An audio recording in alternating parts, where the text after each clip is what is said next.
Really getting everybody on our side early in this podcast. Because that's what podcasting is about. Kevin, when you put this in the order of how we run these, just make sure This one never airs. the episode where we do Roseanne, we talk about Cosby, and we talk about Hitler up top. Those are the top. Hey, everybody. Welcome to Co-Pilots. I am Sean Conroy. And I'm Andy Secunda. On this podcast, we talk about TV pilots, the first episodes of television shows. Sometimes pilots become long-running series. Others don't make it past that first episode. We're going to talk about all of them. The great pilots, the bad pilots, the weird pilots, the forgotten pilots. We are TV writers, but it should be noted that we are the dumbest TV writers you know, so all of these are just our dumb opinions. So dumb. Welcome to another episode of whatever this show is called, and we have a real great one for you today. We're very excited about the pilot that we watched for today's episode, which is called Roseanne. I guess we should start by addressing the elephant in the room, don't you think? I think that sounds reasonable. So do you want to get into like what we're trying to... Well, I feel like you teed up the easy part. Then you handed the... I feel like that's my whole job, is just getting through the easy part so you can handle the tricky part that stuff. Requires elegance and careful verbiage. That's all you, yeah. So obviously, Roseanne as a television show is a giant series on the face of television history. It was top of the running for at least 3 years and was a huge step forward in terms of presentation of blue-collar characters and working mothers and working parents in general working outside the house. And Roseanne was a giant figure, so much so that it ran 9 seasons from 1988 to 97. It was 222 episodes. And then they brought her back, I believe, in 2018. 2018.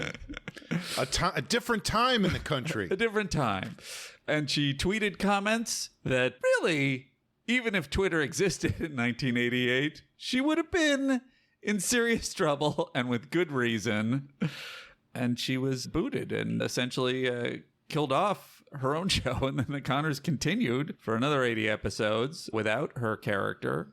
And we just wanted to look at the pilot of the initial version of the show. Exactly. Back before everybody knew. Although looking at the initial version of the Connors would be an interesting thing. And frankly, maybe even the reboot and then the Connors. But right now, we're just looking at the original. We're putting it in the context of the time that it was made and commenting on it as a successful series and what our takes are as television lovers. I didn't even think this is what you were going to talk about. What did you think I was going to I thought you were going to talk about the Star-Spangled Banner thing. Oh, where she sort of spat and then grabbed her crotch. And yeah. I mean, it's interesting that gave her no grounding for a possible future, making herself the target of. But we're just talking about the original pilot today in the context of the original pilot, not in the context of the controversy that she became embroiled. Not even controversy, the awful shit she became involved in 2018. That she was responsible for. She became involved by starting a bunch of shit. Yes. Yeah. We just want to make sure we're not... That is our stance. Whatever the case, she's been a figure who a lot of drama has circled around at every point in her career. Within this pilot, there was a lot of controversy about her feeling like a lot of the story and the comedy that came from the show, the show was built on, came from her own life and her own perspectives, and eventually led to Matt Williams, the person who is credited on the pilot as the creator, departed the show and then later went on to create Home Improvement. And I actually don't know if this is the time to get into this, but I sort of wanted to sort of bounce around with you as writers and comedy performers, what your take is on that issue. Because in some ways you could say, well, it was based a lot on her persona and on, maybe even stuff from her own life. But my sense is she was not involved in the actual writing. And if you're not involved in the actual writing, to me, it's a clear-cut case that Matt Williams is the creator. And that was proven out by that he later took a lot of material from Tim Allen's act and he was still the sole creator. but I'm curious if you have a differing opinion. I don't, because I think that there's a big difference between doing stand-up on stage and shaping it into a story that appeals to people, you know? Right. And it's not like it was shaped for a different performer. Like she reaped the benefits Of course. of it. Nonetheless, I understand that if you've worked on an act for a long time and you've perfected all these rhythms and beats and everything, and then someone else is sort of using it in the sales piece, basically, which is what a pilot is, I can understand it ruffling some feathers. Yeah, but I also feel like you need that person who knows what they're doing to shape it that way. Right. And he must have, because the other characters, the structure of this pilot back in the day, I thought it was a good show, but I was not a Roseanne fan. I didn't care. And I was sort of sitting down to watch this today. I was kind of like, I don't know how I'm going to feel about it. I don't know if I'm going to be... It's a masterful pilot, in my opinion. I was never a Roseanne fan until much later. Yeah, the tweets turned it around for you. Finally, she's speaking my thoughts. I never watched the show, so this was really my first time. This might have been my first time watching an episode of the show. That's shocking. Yeah. Oh, interesting. But I think as I was watching it, and I don't know if this is true because I don't have the research to back this up. I would have, if I'd had a little bit more. We didn't decide to do this one until the middle of the night last night, basically. No, we had a kerfuffle just to bring you into our process. Yeah. We decided on Mork and Mindy, which I'm a huge obsessive fan of from back in the day, and apparently not an obsessive fan enough, because it was, when I watched it originally, you couldn't access. Oh, I'm just going to go back and I'll watch the pilot. Oh, this started in this thing, and then we realized it's a very complicated scenario of it starting on Happy Days as a backdoor pilot, then it was done as a special, then there was the first episode, which is the only one that's really easily available. So we were like, all right, we should. Well, and on top of that, the special, which was really the pilot, was 2 half-hour parts. Right. And when I went to look for it, part of which is recut material from the Happy which Days I did not episode. see because I looked for the pilot and all I got was the second half of the special, which I watched as if it were the pilot. And I was like, what the hell is going on here? It didn't make any sense to me. And of course, once I figured out that it was this missing thing, it was like, oh, okay, of course. There was a whole prequel to what I was seeing as the pilot. Whatever the case, this led us to A panicked midnight phone call. making the great decision instantly of like, hey, let's do an episode on a pilot of a figure in history that will cause no questions or controversy of our own. And all this is by way of saying that if I had had more time, I would have gone on YouTube and tried to find old Roseanne clips, because I did feel like a lot of the stuff she was saying in the pilot was probably lifted directly from her act. And as far as I know, I believe that most of the momentum of this pilot being made in the first place, even though she had, a commercial here or there and, was a successful stand-up, was the Carson appearance, which she had prepared for obsessively, as comedians did if they were sensible in those days, because Carson could make or break you. And Tom Werner and Marcy Carsey of Carsey Warner saw her. And do you think there's any chance his parents thought about naming him Warner? Warner? That would have been cool. Warner and Marcy Carsey? Or Darcy Carsey. Oh, they changed her name? I guess you already have Marcy Carsey. Why would you? Yeah. Why would you change it? You're already there. Yeah. Or Darcy Warner, if they named him Darcy Warner. Or Darcy Warner and Marcy Carsey? I ruined it. Whatever the case.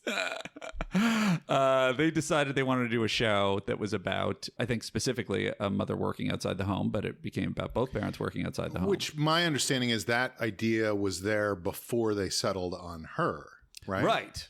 So they had this idea of like working class mom. Oh, they didn't see. I thought it was that they saw her.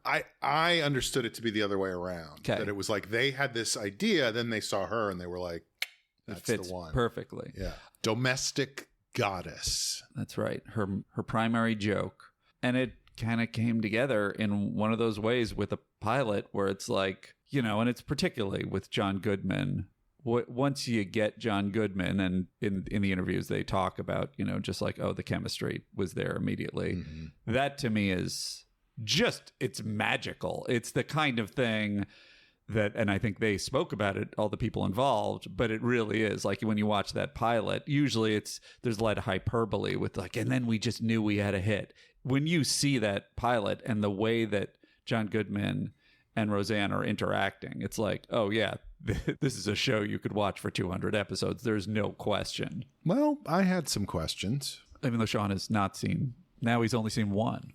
Right. And I was like, are there more of these? That was my first question. There are a lot of them. So on today's episode, Roseanne. I'll say, can you see? No, not that clip. Oh. Don't play that clip. All right. Sorry. I always love that clip. It's amazing that's turned out to be one of the least offensive things she's done in her career. One of the least controversial things. All right. So let's get into the pilot. Let's just talk about what goes on here. And of course, it's about a working mom. So we start in the kitchen with her dealing with being a mom. Right. All the kids are there having difficulties. So there's 2 daughters and a son, right? Correct. The son was recast after the pilot. Right. It was played by Sal Barone in the pilot. And then my understanding is that Sarah Gilbert, who plays Darlene, fought with Sal Barone. For real. For real. Uh-huh. Like they would fight, I'm assuming, like children. Since they both were. They were both children. They were not budding pugilists who strapped on gloves and fought Marquis of Queensberry style. We don't know what on their actors, headshots. We don't know what their other skills were. Skills. Yeah, so it might have been pugilism, but we can't confirm that. But apparently that they fought and stick shift, hands of stone, speaks French fluently, juggling, beating another man to near death. And that apparently was one of the big reasons, at least that was one of the stated reasons. It kind of seems weird. Totally weird. That you would fire a kid for fighting. I almost feel like they told her that in a horrible, insensitive way. They told this child were getting rid of the kid. They were just like, maybe the kid's not popping. Well, but I didn't know the stuff about that. Although he seems fine in the pilot. That's what I was going to say. Is I didn't know the stuff about that they supposedly fought in real life, but I watched it and I was like, he's in it for 5 seconds. He's fine. Like, why do you have to fire? Like, that's the change they made. Maybe that's what it was like the network was like, there's something's off. And they were like, fire the kid. It's interesting. Well, it's 2 things. One thing is he might've been in it for 5 seconds just to give, I don't know if it's credit because they clearly blamed it on poor Sarah Gilbert, but he might have only been in it for 5 seconds because they had to edit around his other stuff. That's right. One thing. The other thing is sometimes people, and we can testify to this, cut great in a show, as in after the editors have worked their magic, then the person is fantastic because they have these little magical moments, but it's a nightmare to get those moments. It's a nightmare to get them to hit their marks and get... I know who you're talking about. Actually, it could be any number of people in both our careers, but whatever the case, he might have just not been a functional professional. Right. What was he, 5, 7? 3? Sal, come in and have a seat. We need to talk about what is it? What's going on? Did you enjoy that? Did you enjoy that process? Yeah, I really enjoy. I like being in a TV show. Well, that's too bad. My whole family's depending on me. What's that? I said that's too bad because we're not going to have you back. But my mother and my father are both out of work. Oh, I thought you were going to say they were both sick. That would have been a more high stakes thing. Sorry, I'm a sitcom writer and I'm always looking for stakes. My grandma's sick. Perfect. She's not going to get better. Oh, no. She's certainly not going to get better thanks to you paying for her treatment because you're fired. Oh, no. Well, I guess it's TV, so this show probably only go a couple episodes and then... I'm going to predict that it goes 222 episodes. Well, that's a crazy guesstimate. I'm a crazy optimist. Well, at least it won't be picked up again. Get out. I'll be brought back as an adult. Get out of my trailer. What's my acting? Why am I in a trailer? So we're in the kitchen. So then it's Michael Fishman who came in later. Oh, so just to finish that Sarah Gilbert thing, she then apparently, when Michael Fishman was brought in, the second DJ, she was like, they fired the last kid because we were fighting. This is what she was told. She's like, I better not fight with this one because they might decide I'm the problem. Mm-hmm. And so then she got along like gangbusters with the next one. So Michael Fishman really lucked out. Behavior. Yeah. Sorry, let's get into it. Yeah. So we're in the kitchen, and it's just a specific interaction between Roseanne and every single person who comes in, her 3 kids and her husband. And we get a little bit of what their relationship is like and how she treats people. And to your point, the charm and sense of humor that she has about her situation in life. One thing that's amazing from my perspective, and I think it's more present on streamers now and shows that are on like FX, where characters are allowed to be more unlikable and be more sarcastic and whatever. I feel like even in modern day network television and particularly family comedy shows, there's a real lock on even allowing characters to be sarcastic or express hostility towards the other characters. And if they do, then to not buy it back entirely. And there's only, like, I think one moment in this pilot where it's like they do the sarcastic bits. It's clear they're joking. And then they go a little bit further. And we can talk about it at the end where they buy it back. And the rest of the time, it's just clear that that's Roseanne's sensibility, that she doesn't really mean that she wants to throw her kids off a bridge, whatever the jokes are. And the kids are in on it and they're kind of laughing.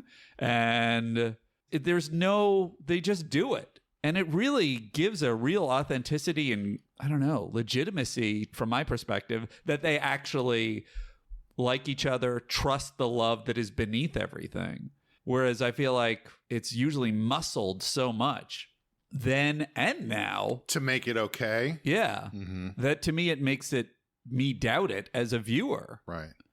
So anyway. Well, it's interesting because I had a different take on it when I was watching it. And maybe that's because I'm just way too sensitive compared to you. I'm just like a nicer person. I mean, it's what everybody says. But I did have a hard time with it some of the time, you know? Maybe my opinion of it is colored by everything else I know about her. Uh-huh. But I was like, she seems like a racist in this scene. But it's like she was like, the joke was supposed to be that she's being so charming and funny, even though she's being literally saying like, I hate my kids. Yeah. And I was like, I was not buying it. I was like, this is not charming to me. This is over the top. It's a really, I know I shouldn't even go here. It's a really interesting thing to see exactly what you're saying of like, well, now we're looking at it through the lens of having more of a perspective, and not even just the commentary, but just who she is as an erratic personality now, and her getting, so much wealth. You're talking about the Star Spangled Banner thing? No, that is the smallest part of her issues. Just as a wealthy person, her later relationship with Tom Arnold and all the odd behavior that sort of grew out of that. It's very interesting to go back and see like she's one of, America's sweetheart mom. Everybody loves her, and then see it from that perspective. And the obvious other, closest comparison, which I think Roseanne grew out of, the success of, was the Cosby Show, which I have not been back to revisit or watch, but it's just sort of like, it's very interesting that at the time you buy this hard edge, because he had a little bit of it too, maybe a lot of it, of just like the sarcasm, and he's kind of mocking his kids and everything, and you run it through the lens of like, awful stuff. If he's a monster, how do I feel about this? Right. So it is interesting. That being said, it's like when I read Mein Kampf now versus before. Right. He was sort of like good ideas, but no. America's dad of Germany. And now it's like, whoa, wait a minute. Really getting everybody on our side early in this podcast. Because that's what podcasting is about. Kevin, when you put this in the order of how we run these, just make sure this one never airs. The episode where we do Roseanne, we talk about Cosby, and we talk about Hitler up top. Those are the top. This would be a great, episode 0. Great. Perfect. Anyway, so I'm curious, I don't know if you can analyze it yourself how much that plays in, because to me it really is like, and maybe I'm coming from a place of being frustrated as a writer that I want to have the characters have more of a hard edge. The easy, like you and I can comment, generally speaking, on each other and know when it's actual anger and when it's coming always, out of just love. so you know, it's always actual anger for me. That's the thing. That's why I always feel comfortable, because I'm like, I don't need to question. There's no way to interpret Does this other Sean than what it hate means. me? Yeah. And I think that's what I look for. And frankly, I even as a writer, and I've had a dispute with this with Adam from Love Inc., that a smiling at the end of a line to be like, I'm just joking. I don't really mean the thing. And he really liked it and I hated it. To me, it sold out the joke. They do it in this pilot. Yes. But I believe they do it in a way that feels legitimate and like, oh, this is what they like about this character. And I had a harder time with that because I think you're exactly right. It was like, as she was saying, I hate my kids, she was like smirking and John Goodman was sort of giggling along with it. And I just found that a tough buy in those moments. But again, it could be just that I'm thinking of her in the context of her entire oeuvre. And we should specify that you were married to Roseanne for a very brief period in the 90s. So that's going to color your perspective. I was both before and after Tom Arnold. Right. You were both her rebound. Yes. Yes. So, okay, well, continue. Okay, so we meet the kids and we figure out a little bit about each of them. The relationship, the one girl is an adolescent and she's on the phone with a boy and everybody's making fun of her for that. The two other kids are fighting with each other, which, sorry to bring that up again because that went disastrously for the little boy. Barone. Where is he now? Maybe that wasn't even in the script. Maybe that was just a real moment. That's right. They caught him. I would think that they would like the improv. Mm-hmm. And we find out that, all kinds of things like Goodman comes in and says, is there coffee? And it's a pattern that they've been having for 15 years. And then he says, is there toast? Because he's pushing it just a little bit farther. Well, this is a moment. Go ahead. Did you have something to say on this? No. Go ahead. This is a moment. There's two, to me, interesting things. One thing is there any coffee? No. In the 15 years we've been married, has there ever not been coffee? And he sort of takes a beat and just goes, no.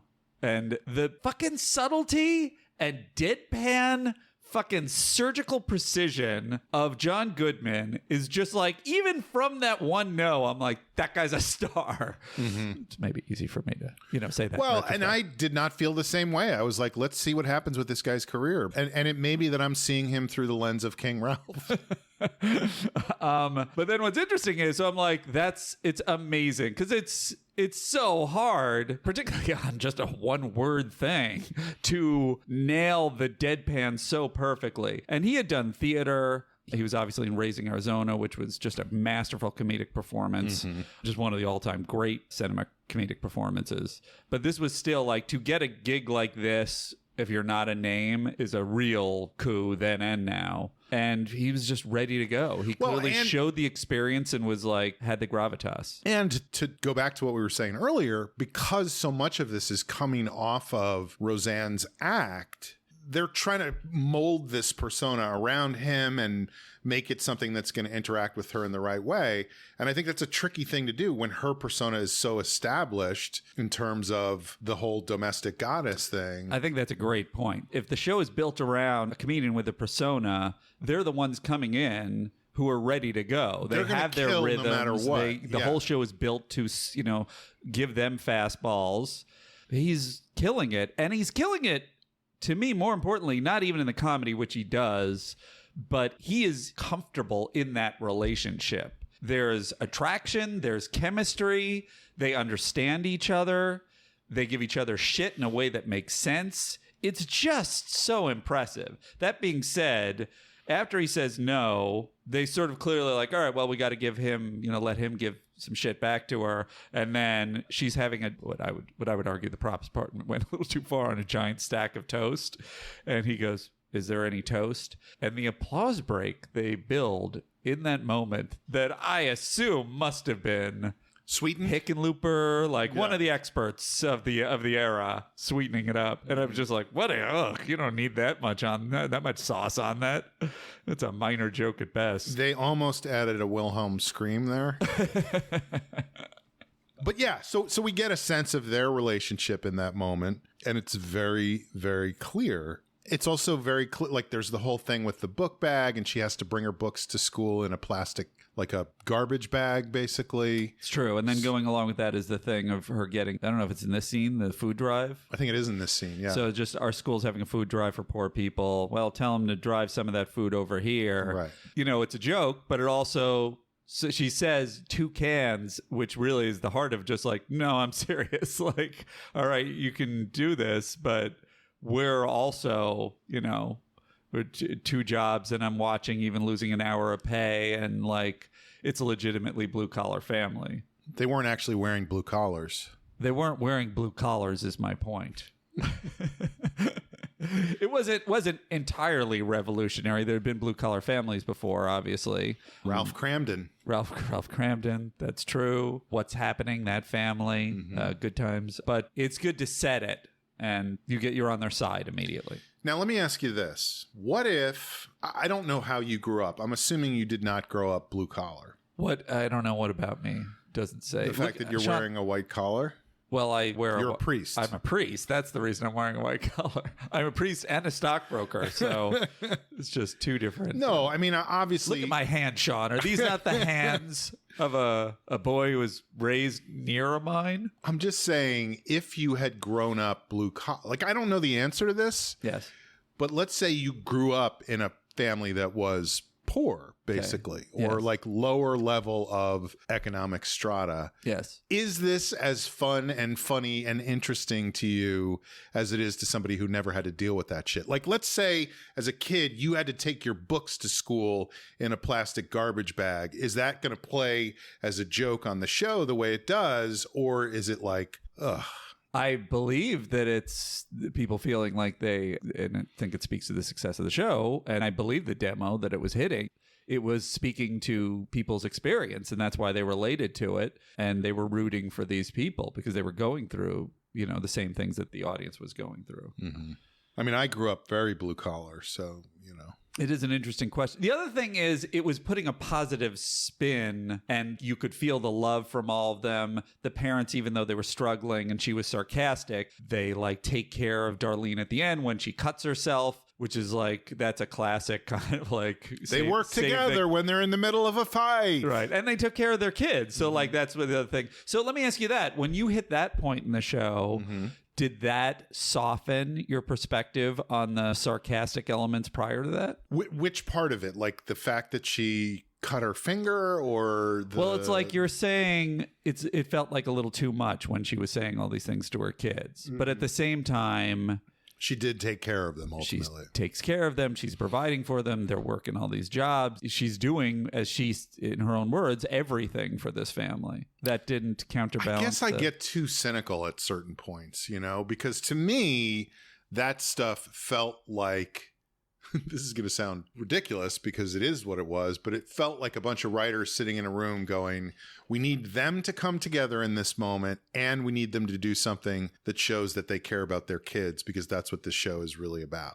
I 100% agree that probably is definitively what happened if it was not in the original draft, and that was a network doing stand note. up, and she was like, I remember one time my kids cut their finger and my husband finally fucking stepped up. And my husband tried to say something to make the kid feel better, and that didn't work. So I told her to think about something that he was a little bit more cynical. I was like, what are you talking about? Think about this instead. And then it worked. We helped my child, and we were both worked well as a family unit. Thank you. Good night, go bananas. Read my tweets. I don't remember what I was saying, but it was great. You were asking me if I felt like that brought it back at the end, like if I softened a little in my stance. So yeah, so I think it's a little unfair, because then on one hand, you're reacting as a sensitive soul. It's like, she's not treating her child right. And on the other hand, you're sort of saying, well, from a writer perspective, I know that they crammed this in. It just, yeah, that's what it is. It's like, I know they had to do that, but it also felt constructed in such a way to accomplish that, as opposed to an organic thing between them. They had to go into this other thing of like, she cut her finger, which kind of came out of nowhere. Right. And it was just to get to them reconciling, them working together to show how much they cared about their kid. I guess where I feel like the show transcended that, because I see it the same way, and my radar is always up for what were they forced to do, particularly in a pilot. But I guess my feeling is the behavior of the kids, which is sort of very, not rough in a tough way, but rough in a kind of like, it's very messy, and the performances are satisfyingly kind of rough. Except for one who was like, it was not satisfying. And I was like, oh, when are they going to get rid of this kid? Ugh, he's ruining the whole show. His dumb face. Poor Sal Barone. R.I.P. I'm sure he's alive fine somewhere. Anyway, I feel like the behavior of the kids seems authentic. The conflicts with the kids seem authentic. The problem of like, I got to go to school and then I got to, get off work seems authentic.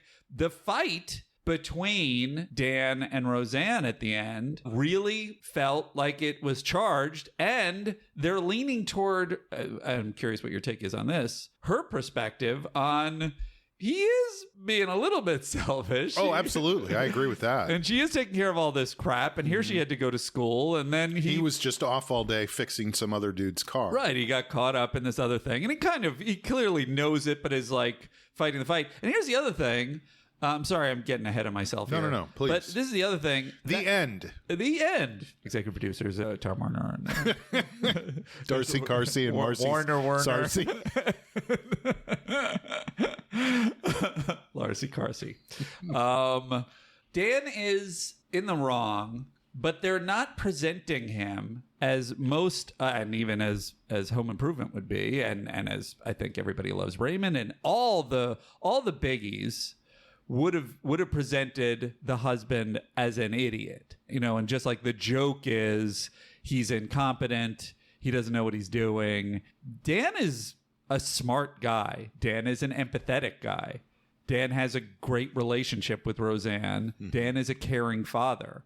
And this was just a kind of very believable moment of, I was kind of caught up and I forgot about it. And then he gets in a fight. Is he a contractor? Is that his job? Like what does he do? Like a laborer of some sort? He was bidding for some job. So because I thought when he said the thing about, I thought maybe, I don't remember the guy's name, Dwight was going to send some work my way. Yeah. There is, to me, some element of truth to that. Sure. So I was like, yeah, he kind of should have gone to the school, but I get what was going on. That's another thing that's great about the scene is they both have, her points are more legitimate than his, but you could kind of see that. You could also see it as an excuse, but there are enough moments like that. And the argument really does feel hot, that it feels like it transcends the network notey, let's see them be nice people kind of thing for me. Yeah, I'll go along with that. I'll allow that point. Ha secunda! All right, so let's go back a little bit earlier in the show and go back to, we see Roseanne at her job. And, her job is at Wellman Plastics, and it clearly is a fucking amazing job. Because she gets to spend time with one of the greatest movie stars in the world. George Clooney. George Clooney is the foreman at Wellman Plastics. In an early Clooney role. He would later become known for ER, the sitcom. That's right. And The Peacemaker, one of his biggest hits. Was that even one of his things? He was in The Peacemaker, yeah. Him and Nicole Kidman. Three Kings. Three Kings. I would think you would love Three Kings. I did. Yeah. I would feel like that would be up your alley. Oh, absolutely. And he was amazing in it. Yes, he is amazing. And it's interesting always, again, to sort of say it's sort of the reverse of what we were talking about before, where it's sort of knowing the just a billion-watt charisma that you would see him display both in ER and on the screen later, and then looking at it through, okay, so now he's a nobody, basically. The jerky foreman. Right. Yeah. Playing the unlikable character who doesn't even get any jokes. Right. And think oh, what do we feel about him? So do you feel he's radiating any charisma even in this part? He's obviously already beautiful. This is one where you cannot look at it and see it in any other lens than because I didn't really recognize him for a second. Uh-huh. And then the person I was watching it with was like, wait a minute. And I was like, holy shit. And you cannot look at it without being like, that's fucking George Clooney. See, I had forgotten he was in this, and I have problems with face sometimes, and I knew immediately. Well, I mean, the only thing I can do that with is when I watch the miniseries Centennial with Robert Conrad, and Clooney, of course, plays young man carrying barrel in that. Sure. And that doesn't bother me. I'm like, oh yeah, that's just a guy carrying a barrel. Oh wait, it's George Clooney. But anything else I see him in, We need a star to carry this barrel. this guy is going to be huge. No, this guy's wrong too. I need another 50 guys. Get me Sal Barone. But I would have to go back and watch it again to really get a sense of it, because I was so just overwhelmed by, holy smokes, George Clooney was in the pilot of Roseanne. Do you think Sal Barone has grown into his name, and now he looks like a Sal Barone, and someday he's going to roll up to Sarah Gilbert's house and just say, you may remember me, I'm Sal Barone. Come on outside, I want to talk to you. I got a few points I got to discuss with you, Sarah. What do you say there, Sarah? How about we have a little bit of a fight? Oh, we fought so much when we were kids. You afraid of it now? How would you like a knuckle sandwich? Sal Barone has grown into an Italian man from the 1940s. In a Hollywood portrayal of an Italian man. So, yes. But I guess my bottom line is he's fine in it. He does a job. No, but you're right. He's a professional. He gets no jokes. He's not. But I even feel like it's a very interesting thing. And I wonder if there's an element of he's being a TV professional by not radiating more, by not drawing attention. He knows he's supposed to be just sort of the jerky boss. We're not rooting for him. We're not even noticing how handsome he is. And I guess he delivers that. I find it difficult to believe that somebody would do that early in their career. Like, I think if you're getting stuff like that, a network sitcom, and you're a struggling actor, you're going to go, I got to make the most out of this. What do I do to stand out here? You know? But he was such a journeyman. Oh, I mean, he had done a million things up to that point, but nobody wants to be a journeyman. There's nobody who's like, I would like to play first base, second base, shortstop, and third base, but only when other people are injured or sick. I guess I would say, though, if you're a journeyman and you're a real pro the way that he was, and you go in and you know this show is called Roseanne, and you know what your part is, you know that you are the jerky boss who sets up her jokes. I feel like more on an issue of holding on to your work. I mean, he can already sense what was going to happen to Sal Barone. But holding on to your work, you want... The sword of Damocles is hanging over Sal Barone. You don't want to piss off the star. You want the showrunner and all the writers to feel like, oh, okay, we can have him set up. This guy makes a good antagonist to Roseanne. So I feel like you might be very protective. And frankly, I'm speaking of this as someone, I don't know if you've had these experiences, where I've been in a situation where I've thought like you're describing as an actor. And I have been like, in retrospect, I've been like, let's face it, hilarious in that scene. I don't know that I was serving the scene. Well, I will go one step farther and say that I've had an experience where I auditioned for a show. Yeah. And there was an improv element to the show, and I was supposed to improvise with the star of the show in the audition. And I went in and I auditioned, and I thought I was hilarious in the audition. And I saw somebody later, one of the producers, who was in the room for the audition, and he was like, you didn't get it. You were too funny. He did not want you to be that funny. And I was like, holy shit, I should have thought of that before I went in. You know? Yeah. But I'm no George Clooney, so maybe you're right. Maybe Clooney is one step ahead of everybody. I also feel like it is the writing, though. You know, like they're just like, we're serving Roseanne in this. You know? For sure. It would be strange for him to be trying to bend the few lines that he had. No, you can't have a half hour off. George, can we try that again one more time? No. I just say you can't have a half hour off. You see Sal Barone over there? Is that what you want, George? See how he's crying? We already told him he's fired. I feel like I may have already told my Paul Rudd story on this podcast, even though we're like 3 episodes I don't listen to you, so. No, all right. as an example, I'm primarily a writer, but I've had some experience as an actor, and one was being cast in a movie called My Idiot Brother with Paul Rudd as the star, where for some reason they were driving both me and Paul Rudd to the set in the same car. I don't know why that happened. And we're chatting, and I say, so how much does he like improvising? And Paul Rudd says, I would just go for it. And so that's how Rudd sabotaged your career. Essentially, I think like with many people who give you advice and you have to run it through the filter of like, he's saying that because he's a massive star. Right. So I don't know if I opened the door and he started improvising or I started improvising, but we did the scene as is, but then we threw in a little bit, and then he would build on it a little bit more because I could see like his eyes light up as I started to improvise, and then he was improvising, and it was just going better and better. And I believe we were serving the scene. It was about me conning him, and it was sort of building on this bigger and bigger lie I was telling about, similar to our opening bit about my child being in the hospital. And I like got to a point because I'm facing this. You see what these people are movie stars. Like, why is a movie star? It's like he's pulling a performance out of me. I have tears in my eyes as I'm just improvising this ridiculous bit, and he even goes to the director, this is what the whole thing should be. This is what we should be doing. And I'm like thinking, this is fantastic. And I walk away from that scene, and I'm like, I just became a star. Like, this is it. You actually bought a new car on your way home that day. I want to just whatever. No, bigger. The Lamborghini.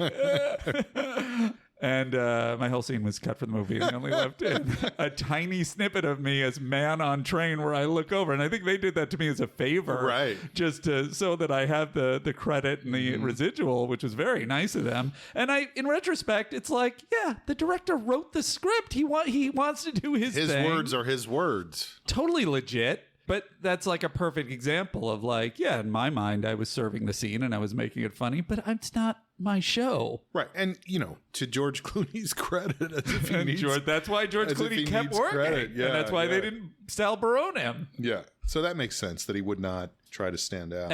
But as the final point on that, it doesn't strike you as just like that guy. No, not at all. But like I said, it does at the same time because I know who he is. Of course, now, yes. So this is another slight quibble I have with this pilot. Yes. During the course of the scene in the factory, first of all, one thing I thought was interesting is that even though this was a multi-camera show, they had several scenes that went from location A to location B and just kept going. Like the scene didn't all take place in one location, which I think is a complication in multicam shows that you don't see a lot. You know, of like, we're going to start in this room, then we're going to walk down the hallway, and then we're going to end up in here, and it's all one scene. Like they're basically West Winging the dialogue in Roseanne, which I thought was an interesting choice. That is true. That is true. And it's very nice. It didn't even strike me, but you're right. It's very unusual for the time. But they talk a lot in this scene about this seminar that somebody went to, and they learned how to be a millionaire, and they're going to, I guess it was Laurie Metcalf went to a seminar, and for $30 they'll tell you how to believe in yourself, and then that just never comes up again, right? Like, no. So I guess it's just, I don't know, give her something, give them a sense. It just was weird to me because I was like, this feels like it's important, and then it could have been anything. Right. And you're almost probably thinking about it as an improviser, sort of in Harold terms, the Harold being like, when is this going to come back? Like, when do you see this? But I think there are a lot of moments like that. I think Becky on the phone talking to whoever, and Darlene striking out the kid, and there's like these little moments throughout it. Just character stuff. But it doesn't bump me. And actually, I think the original title of it was Life and Stuff. And this would be under the and stuff part of it. I think it's supposed to have that vibe of just like, this is... Well, every once in a while, I just walk around and talk to different people about things. So let's put that in the show. So anyway, I'm always very conscious of like the space that's being taken up by stuff like that, when to me it's more interesting to get into story stuff. And I get it. Like, we want to meet these characters, we want to see the world and all that, and that's great. But I guess the only reason I would say there might have been a different way to do things is because of what I said before about how the finger thing sort of came out of nowhere. We had already talked about her in terms of striking out the kid. Would there have been a way to connect that to the strikeout stuff? I mean, that's a good point. There's also an element of the whole scene, which we're going to get to momentarily, of seeing the teacher and Darlene barking. And you kind of think, right. oh, is that going to be a major mental illness issue? What is going on? It's just like, no, I was just messing with this teacher. I don't bark in our family. We're a bunch of barkers. That one was sweetened a little bit too much, in my opinion, too. But yeah, but it's just part of a patchwork of what these families' lives are. And I have to assume, not having been a diehard of the show, that it did become a little bit more story-driven over time. But I didn't find myself bothered by the fact that there weren't like, oh, it's this story and it's building, because the thing that was building was the emotional component. And it is interesting because it goes against the usual network tenet of like, why now? Why are we starting with this family now? And you could argue, well, maybe this is the first time in a while or in this major way that Dan and Roseanne have had this kind of argument about she feels like she does everything. I feel like that's not true based on what we've seen of these characters. And therefore, it's just literal slice of life. This is a day in these people's lives. And it didn't bump me. It didn't bother me. I enjoyed it. How do you feel in that way? It did bother me, but I think that might just be my own, like I'm too particular about that. Yeah. From a writer perspective. Where are we going with this? Why is this here? Why are we talking about this? But let me ask you, Sean. And I can't sit back and just enjoy it, right. You know? But again, that may be because I'm seeing the whole show through the lens of my own outrage at Sal Barone being fired. You were cousins with Sal Barone, we should also say. Yes. Many family dinners together. Okay, so let's talk for a moment. We already brought it up, but let's talk for a moment about the teacher scene. Okay.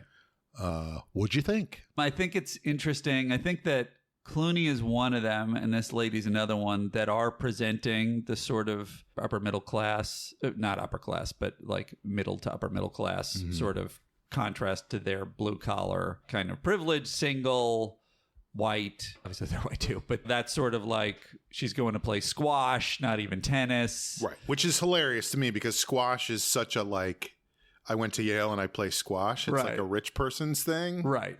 But they were clearly trying to push her in the direction of like, she's a snob. Right. And that she's like wants to reschedule and Roseanne's like, I can't. What's interesting is also just like, we didn't really touch on this, but I think particularly with Clooney being a regular, I assume, or a semi-regular, that there must have been some aspect of, I assume there was a fight, I would have to guess, if you have Roseanne as your main character, that you have someone more prototypically attractive as the husband. But I don't know if they were like, you know, with their sexism at the time, it's like, well, that's not believable. But just like people who are heavier as your main characters, is that the reason they were like, well, we need now who has become one of the most classically handsome people in all of showbiz history, George Clooney is the boss. And I think the teacher was Jennifer Beals before she did Flashdance, right? She's nobody, right? I don't think so. I don't know. She's nobody. She's a person. Everybody's somebody. Everybody's somebody. Maybe we should call the podcast that. Everybody's somebody. How does it tie into pilots? Good point. Anyway, yeah, she's another snob. Roseanne tells her what's what. She's very judgmental of Roseanne's parenting as well, which is hilarious. Right. Like, I was a teacher and I was probably about her age when I was teaching. Yes. And for me to like sit there and judge other people on their parenting would have been absurd. Would the barking have been an issue for you as a teacher? It was an issue. And it was not the biggest issue. Sure, yeah, you got to say it, but like... This was during the height of Arsenio Hall, though, so... Yes. Right. But you can bring that up to somebody, but then to go, interesting that you deal with your kids that way or think that you have this relationship with your kids. Like, who the fuck are you to say that shit? Right. You know? Yeah. And then she would go, I'm an actress. I'm just saying my lines. That was weird when she just meta style broke. But you know what I mean? Like, it just was way over the top in terms of who this teacher was to me. Yes, they were leaning on it hard, and the performance was, very arch also. Mm-hmm. So yes, that scene in particular was kind of standing out the most. But I would argue that's the most plotty scene of the episode. That doesn't come up again. It doesn't come up again, no. But it is also like the most inorganic kind of like, now we're going to take it out of the home and we're going to show that she's dealing with this person. And it was a way to get to the argument at the end, but it could have been any number of things to do that. Let me ask you this, though. Is it impressively subtle in that the teacher comes at Roseanne this way? She's obviously, judgy in a slightly arch way. But the thing I believe that's an aggressive manifestation of a deeper internal problem. It's very written. What? But so this is going to be contrary to that. What does that mean? A very inorganic written joke and moment. That being said, is the subtext of the scene kind of that Roseanne is questioning herself as a mother, and Roseanne is kind of thinking like, is Darlene kind of off the rails and I haven't been there, I haven't taken care of it. She obviously stands up for herself and for working mothers and mothers who are dealing with that situation. But do we see internally, and this is maybe a testament to someone who did not have the acting chops that John Goodman did, that she was able to communicate this? And that is where the argument with Dan later grows from, is that she's sort of stressed and upset about that maybe they aren't doing their job. And then she feels like, I'm not getting help from you either. I guess. Or do you feel like she feels like she's right the whole time straight down the line? I think that's the way I took it. Like, if you had a kid, you don't have any kids, right? Not to my knowledge. Nice. I don't either. Yeah. As far as I'm aware. That's why we're doing this podcast. Yes. Because we would not have time. No, we have no other valuable or nothing wonderful, life-affirming thing in our lives. I mean, no one cares about us. No. We're going to die alone. That's right. But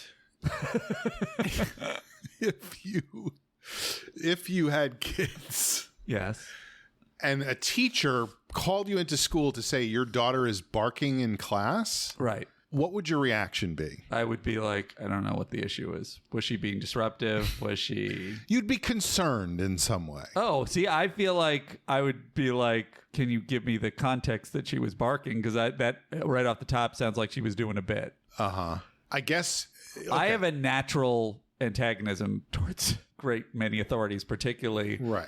Many teachers, even though it's a totally respectable and honorable profession, many teachers are people who wield their authority in weird ways. See, I guess my thing would be if it's a big enough concern, like if it was a bit and the teacher was just like, your kid's not allowed to bark in class like that because I don't find it funny.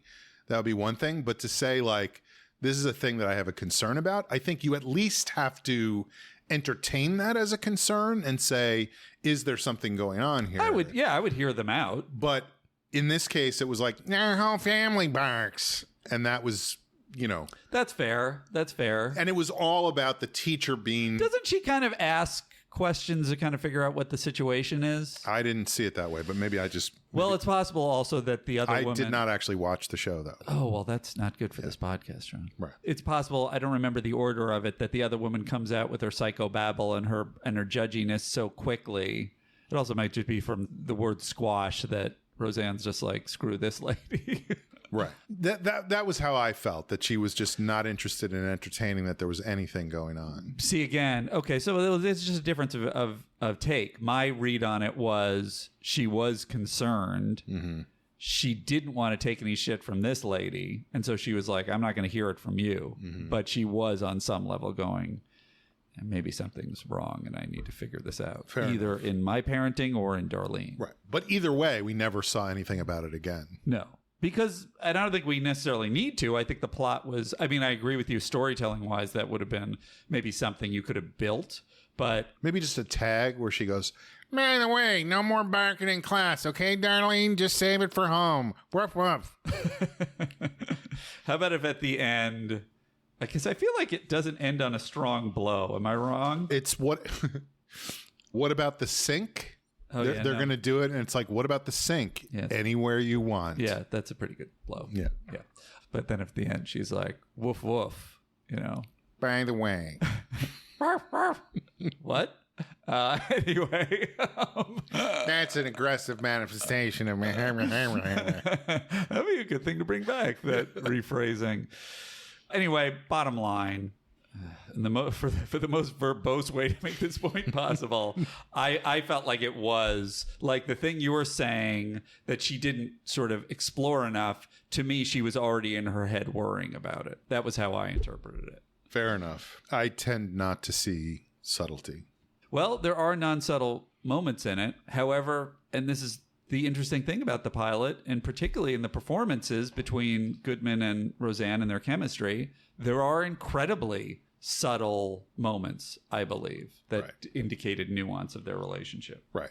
Okay. So then we're back at home, and this is where the argument starts. Right. Now, I have a question because we come into the kitchen.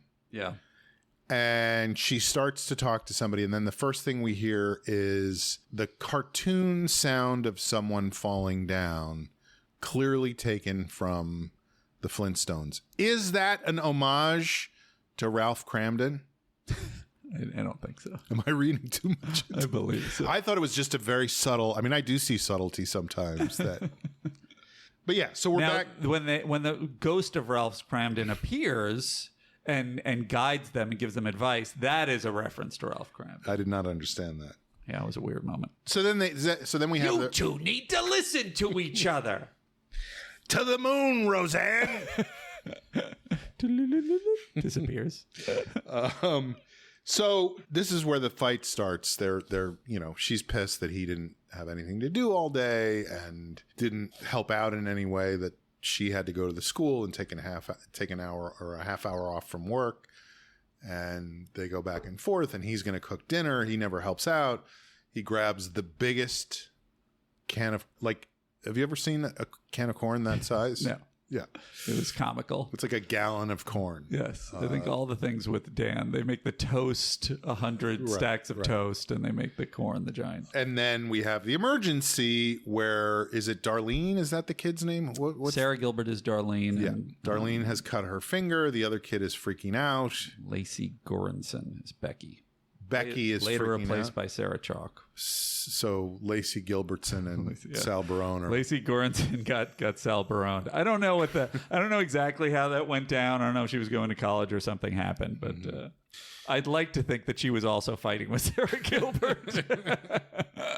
But then we have the nice resolution of like, oh, we're going to fix the finger together and we're going to be on the same page, even though we're not exactly on the same page because the visualization thing is different for both of us, and everything works out, and we're back to a harmonious, happy, uncomfortable family home. And the moment to me, and there are two moments that are physical moments that I have to assume, knowing how physically adept John Goodman was in terms of business, in terms of movement, communicating character, that it had to grow out of, just not to say the director didn't have a hand, it had to grow out of rehearsals and finding it, is after they take care of Sarah, they had this huge fight, they take care of Sarah, they both work together to kind of make her feel better.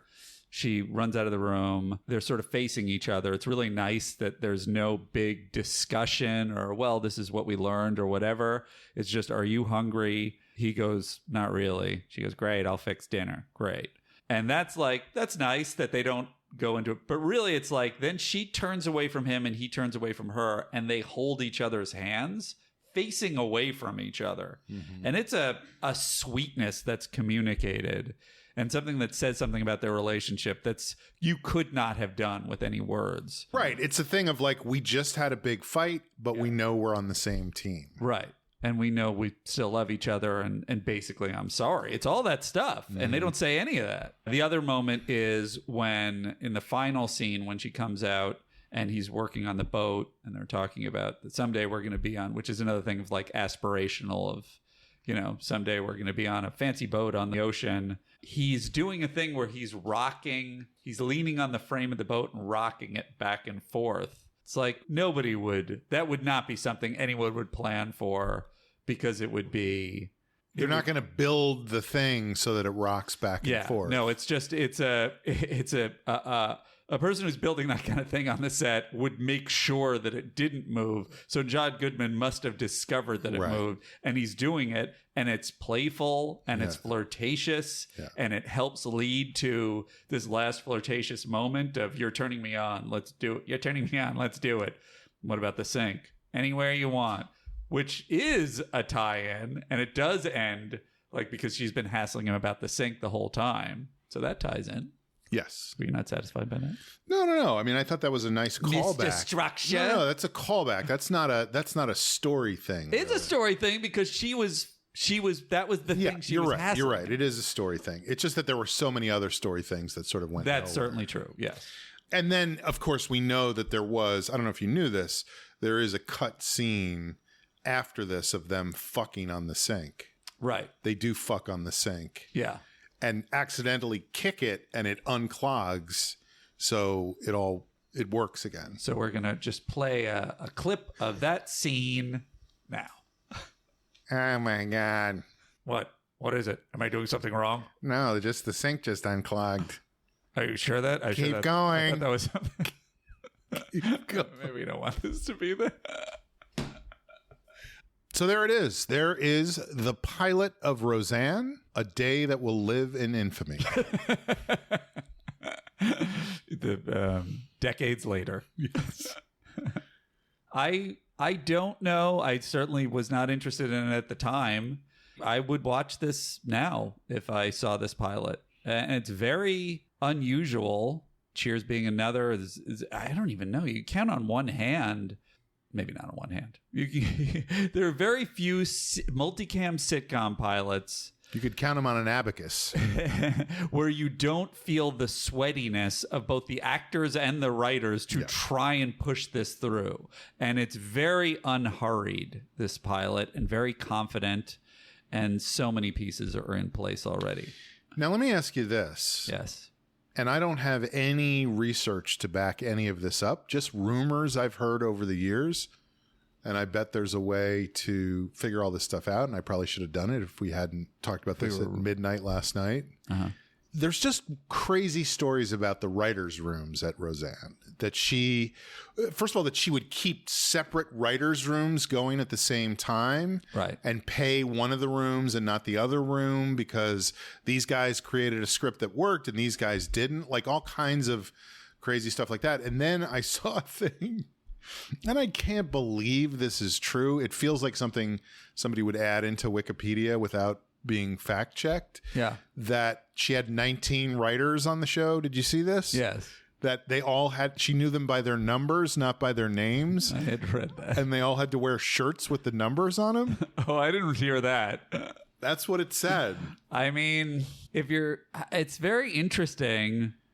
It's also, I wonder, like, even that is the kind of thing that as comedy writers or even a comedy showrunner, you would make that joke. Is she doing a bit and taking it too far, but it is also fed by her narcissism? But in her head, it's like, this is hilarious, I'm making this. Right. And then it becomes part of the lore? Or is she just an absolute lunatic? And some of her later behavior would suggest that there's definitely, I mean, I think she's admitted to mental illness. Oh, I don't know, maybe. But yeah, can you imagine being in that workplace if that is true? Yeah, you're exactly right. Because it's like she was, within a season or two, she was a huge fucking star. Yeah. And we know now what an asshole of a human being she is. Right. And so I just don't know where the truth lies with that, you know? But yeah, imagine being in the writer's room. First of all, I'm thinking about the first writer's room I worked in, which you were in as well. I would have been number 11 or whatever. And it just is fascinating to think about, like, if that was a real thing, how would people feel about being treated that way? I've already told like one of my 5 acting stories. I really don't have that many. I don't know. I blew that content. But the other thing is, interestingly, Roseanne, before the reboot of Roseanne Barr did a show in 2012 called Downwardly Mobile. That just as a side note, I was in the final, you have to go through several stages, and it was, and I got down to testing for a network for one of the parts on that show. And I don't have that much of a further story that has to do with Roseanne. What was the part? Do you remember? The part, ironically, was one of the two. It's about You were supposed to play John Goodman. I was going to play John Goodman, and they said, let's get someone who is. We did the most charming version. Now let's figure out. Ironically, I guess this is even crazier. I was the rich guy in the trailer camp. That's where it takes place. So you could argue I was the George Clooney. But what was hilarious is... I would argue against that. What's hilarious is, I don't think you'd be alone, because when I got to testing for this part, I realized that it was a bunch of incredibly handsome actors going up for this part and me. And there was one guy in particular who was head and tails, as attractive as everybody else other than me was for that part. He was definitely the most modelly, and they call him in first. And everybody else go home. And they close the door to the room, and I turn to the room and I go, I guess they're going in descending order of attractiveness. And everyone explodes in laughter. And immediately someone's head pops out and goes, you guys, you have to be quiet out here. Just like enraged. I'm like, well, this is probably the best this day is going to go for me. And I was right, because I didn't get that part. I did not get that part. Although, as I remember it, Roseanne was very nice to me in that audition. Well, contrary to the legend. She's complicated. Yes. I am a white person, so I don't know if that factored in. Entirely possible, yes. For those of you who don't know, it's a podcast. I'm a Caucasian person. Folks, thanks so much for listening. On that note, just to underline that, Andy is a white person. We do bring that up every podcast. We find a way to put that in context. It's very important to the content of this show, to the demo we're aiming for. We can cut this, right? I don't know how. We'll see you next time on Co-Pilots, or whatever the show ends up being called. And Co-Pilots is coming in for a landing. Ruff, ruff.